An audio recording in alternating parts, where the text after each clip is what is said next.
Scene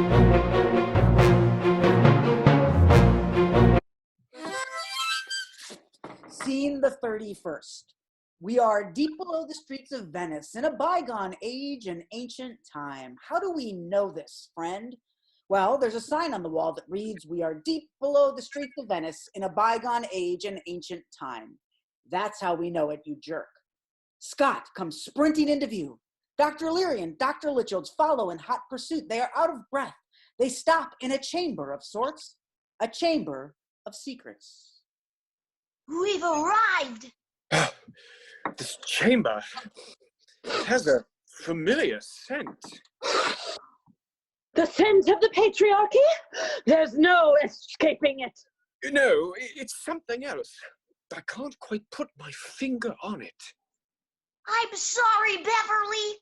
I'm so sorry. Sorry? For what, Scott? She was too powerful. A look of recognition comes over Dr. Lichilds' face. No. Oh, please, Scott, no. Just know I love you, Beverly. I always have. I always will. Oh, Scott. Oh, no. There's a great rumble in the earth. The walls shake. The chamber pulsates. A crack appears in the floor. A giant spider emerges. A badge is pinned to its protruding stomach. Deputy Bertha enters the Chamber of Secrets. Honey, I'm home. Oh, my heavens. Oh, please. Bev, what is that thing? Ignatia. Meet my ex-wife. Charmed, I'm sure. I'm sorry, Beverly. I was walking through a forest outside of Venice, gathering treats in my basket to bring you.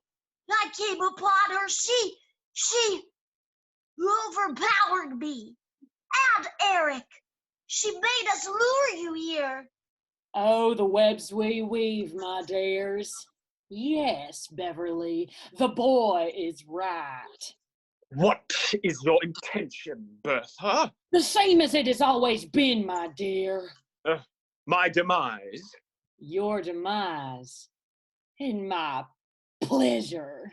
Deputy Bertha begins putting rubber gloves on her hands. I tell you this, Spider, the doctor and I are on a mission, and I won't have you disturb my work. Deputy Bertha throws her head back and laughs. She reaches into a tiny satchel wrapped around her neck, removes Petrie's dish, holds it up. I'm afraid I've already disturbed your work. The dish! Petrie's dish! Oh, Bertha, no! You think I don't know about your dalliance with Petrie? The pleasure you took with him? Oh, Beverly, you fool. You never were any good at lying. I killed Petrie after I took comfort in his embrace, if you know what I mean. All too well. And now my vengeance will be complete. I shall devour this dish before your very eyes. And then, well, you know what I'm gonna do. Please, Bertha, please. Watch and learn, my sweet. Deputy Bertha brings the dish up to her lips. She readies herself to drink. Suddenly, a commotion. A figure bursts into the room. Is it Emilio? No, it's Eric. But Eric is wearing Emilio's face as a mask. Eric is dressed up as Emilio. There's no reasonable explanation for such a costume. Eric begins to dance, slowly at first, then faster and faster. Bertha is mesmerized. She can't look away. Latex brushing against latex. Bertha is what people always are in the face of Eric.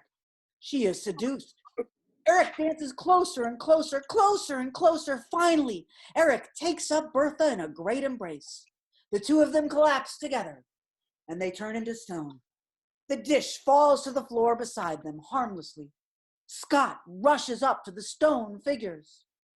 Eric! Eric, no! It's so beautiful. beautiful. Beautiful? How do you mean? Oh, Bev, how you are a fool. Eric gave themselves for all of us to live. It took the sacrifice of one without gender to secure the dish. I do believe you're right, Ig. It's just as Dumbledore said. It does not do to dwell on dreams and forget to live.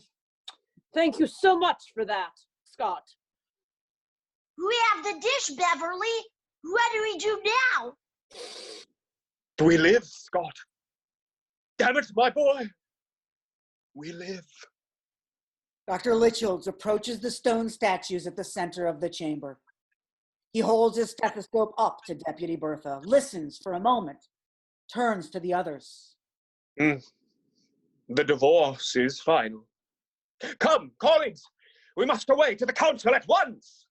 Scott follows Dr. Lichilds out of the room. Dr. Eleri hesitates. She takes a portrait out of her pocket. It is a picture of William Howard Taft.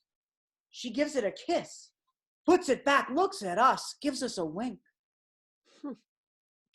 Oh, the webs we weave. She follows the others out of the chamber.